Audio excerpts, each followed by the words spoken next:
안녕하세요, 보투자 가족 여러분들. 저는 보고서 읽는 투자자 보투자입니다. 이번 영상에서는 KT라는 기업의 투자 아이디어 같이 고민해보는 시간을 가질 텐데요. 영상을 끝까지 시청하시면 KT가 이런 사업도 했었나? 드라마도 만들고 있었네? 혹은 5G 보급률 1위는 당연히 SKT 아니었나? 혹은 예상 배당금이 이렇게 지속적으로 성장하는 거 보니까 KT가 배당 성장주의 대표격이네. 뭐 이렇게 평소에 해보지 않았던 생각들을 같이 고민해보고 그러한 투자 아이디어들에 대해서 명확히 이해하는 시간이 될 수 있을 거라고 확신합니다. 이거는 비단 제 의견이 아니라 명확한 백데이터라든지 근거들을 바탕으로 말씀을 드리는 거니까요. 뒤쪽 영상 끝까지 시청하셔서 제가 드리는 말씀에 대한 고민을 같이 해보셨으면 좋겠습니다. 그럼 영상 시작해 보도록 하겠습니다. 일단 KT 주봉 차트인데요. 코로나 저점 찍고서 중간에 가격 조정도 받고 기간 조정도 받고 있지만 추세적으로 봤을 때 N자를 그리면서 지속적으로 우상향하고 있는 모습을 볼 수가 있습니다. 시총은 8.4조 정도 되고요. 코스피 한 52 정도 하고 있습니다. 제가 준비한 투자 아이디어는 네 가지인데요. 배당금 잘 보자. 그리고 컨텐츠 기업으로 조금 체질 변환을 하고 있는 게 아니냐. 그리고 5G에 있어서 보급률이 계속 증가하고 있고, 그로 인해서 APRU가 계속적으로 증가하고 있다. 즉, 고객 한 명당 평균 매출액이 지속적으로 증가하고 있다. 이 네 가지를 가져와 봤습니다. 그럼 첫 번째 배당금 투자 아이디어부터 좀 같이 살펴보도록 하겠습니다. 첫 번째 KT 주당 배당금은 추정치가 지속적으로 상향하고 있고요. 이러한 추정치 상향을 바탕으로 했을 때 패시지 자금이 기계적으로 유입될 가능성이 굉장히 큰 상황입니다. 그래서 하나금융투자 김홍식 애널리스트 같은 경우에는 이런 거를 고려해 봤을 때 KT가 배당 그리고 자산 가치를 감안했을 때 투자 매력도가 굉장히 높은 기업이다. 그렇게 평가를 해주고 있고요. 12월 22일 종가 기준으로 배당 수익률 계산을 해봤는데 9%를 상회하는 고배당률이 나오고 있습니다. 이 부분은 제가 증권사 배당 실적 가이던스를 좀 가지고 와봤는데요. 6개 증권사 좀 조사를 해봤고요. 노란색으로 표시한 위에 3개 증권사가 조금 긍정적으로 바라보고 있고, 아래 3개 증권사는 조금 보수적으로 바라보고 있는 증권사입니다. 그래도 그 정도의 차이는 있지만, 배당금이 지속적으로 성장한다는 데는 증권사의 이견이 없어 보입니다. 그래서 제가 이거를 한 표로 정리를 해놨는데요. 뒤쪽에는 이제 명확한 근거들과 자료들은 정리를 해놨으니까요. 시간 되시는 분들은 한번 확인해 보시면 될 것 같고요. 뭐 나는 이런 거 확인해 보기 귀찮다 하시면 제가 앞쪽에 일괄적으로 정리를 해놨으니까요. 이 표만 보시면, 네, 이 표만 보시면 될 것 같습니다. 그래서 제가 드리고 싶은 말씀은 KT가 본업도 잘하고 있지만 배당도 지속적으로 증가하고 있고 그 배당이 증가할 수 있는 근본적인 원인은 본업을 잘하고 있고 플러스 신사업도 굉장히 잘하고 있기 때문이다. 그것에 대한 반증이다. 그러한 의미로 이 배당 수익률이, 배당금이 지속적으로 증가하는 자료를 가지고 와봤습니다. 그리고 두 번째는 컨텐츠나 디지털 이런 사업이 고정상태를 유지하고 있다는 건데요. 근데 현대 HNC는 방송 플랫폼, 즉 방송, 어떻게 보면은 방송국이라고 해야 될까요? 기지국을 인수를 했고요. 밀리의 서재, 그리고 글로벌 데이터 전문 기업인 앱실론을 인수를 했고요. 최근에는 스튜디오 지니를 중심으로 콘텐츠 제작 환경을 구축을 하고 있습니다. 그래서 IPTV라든지 콘텐츠, AI, 뭐 클라우드 이런 향후에 긍정적으로 전망이 되고 있는 성장 산업에 지금 투자를 하고 있고요. 이러한 사업 실적이 고성장세 유지가 될 것이다. 그렇게 평가를 해주고 있습니다. 스튜디오 지니를 필두로 지금 그러한 사업을 진행을 하고 있고요. 드라마 편수 보시면 제작을 할 예정인 편수인데요. 향후 꾸준히 해를 거듭할수록 드라마를 많이 제작을 할 걸로 예상을 해주고 있죠. 이 부분 되게 긍정적인 것 같습니다.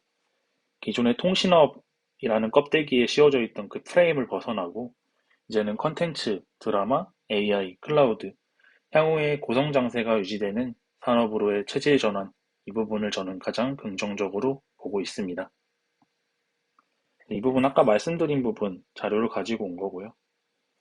여기 보시면 KT 스튜디오 지니에 대한 이런 투자를 해서 본격화할 것이다. 그리고 디즈니 플러스와도 제휴로 시작되면서 콘텐츠 매출, 그리고 5G 사용량도 늘어날 것이다. 좋은 이야기들 많이 적혀 있습니다. 제가 말씀드린 대로 IPTV나 콘텐츠, 클라우드 같은 디지코 사업이 고성장세가 유지될 것이다. 증권사에서도 대부분 다 이렇게 평가를 하고 있습니다.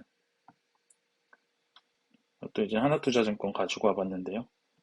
이런 것들이 매출이 확대가 될 거고, 이를 위해서 엡실론이라든지 현대 HNC, 밀레소재 등 인수하고 이 스튜디오 지니를 중심으로 이런 것들을 구축을 해놨다.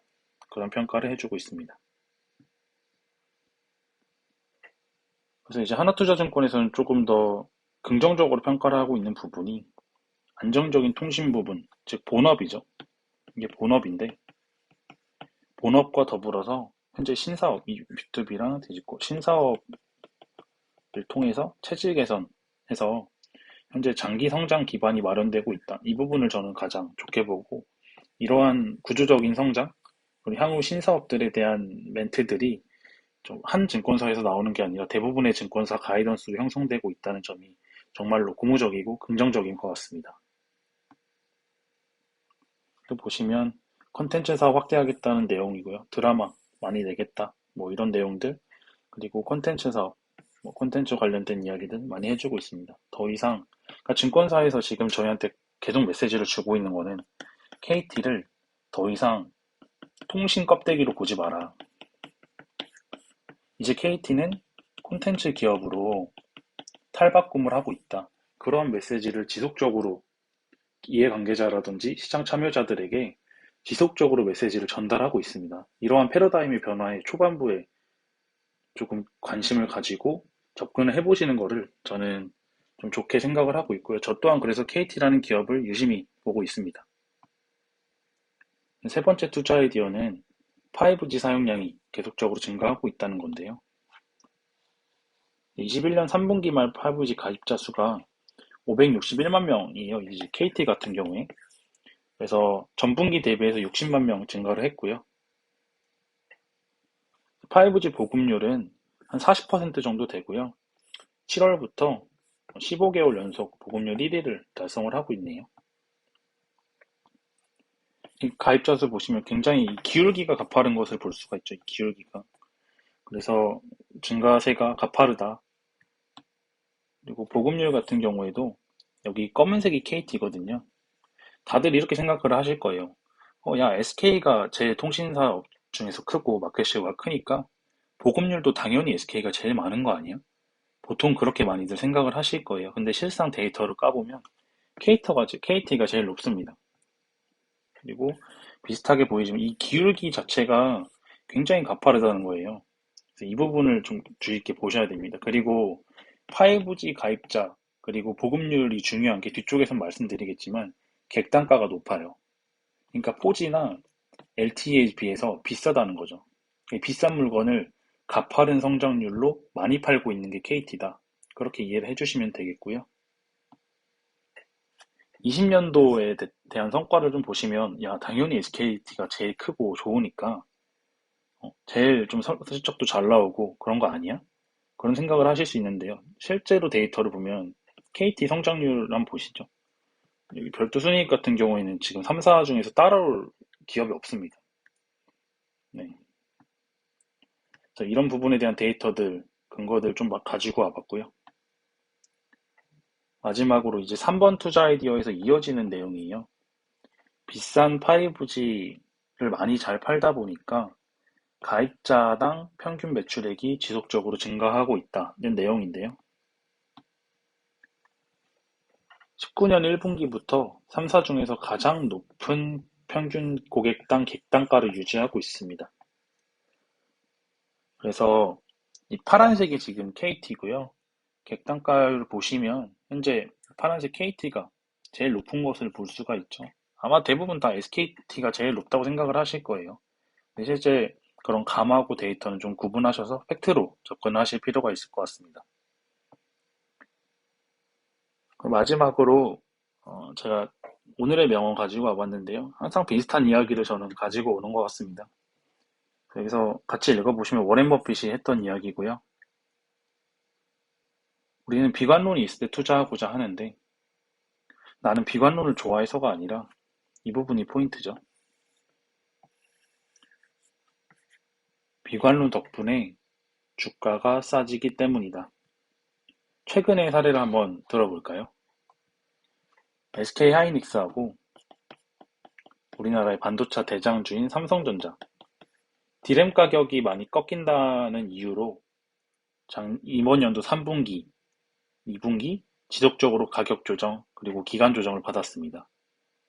그런 최악의 국면에서 접근을 하신 분들은 즉 온갖 비관론이 쌓여서 실적 안 좋아진다, 삼성 안 좋다 이런 이야기들이 쌓여 있을 때 접근하신 분들은 결국에 디램 가격이 저점을 찍고 반등 신호가 나오니까 최근에 어땠죠? 오늘은 이제 8만전자를 향해서 달려가고 있고 SK 하이닉스도 최근에 주가 흐름이 굉장히 강한 모습을 볼 수가 있는데요. 결국에 투자는 항상 과거와는 반복되고 비슷한 것 같습니다. 말은 쉬운데 실천하기 어려운 거.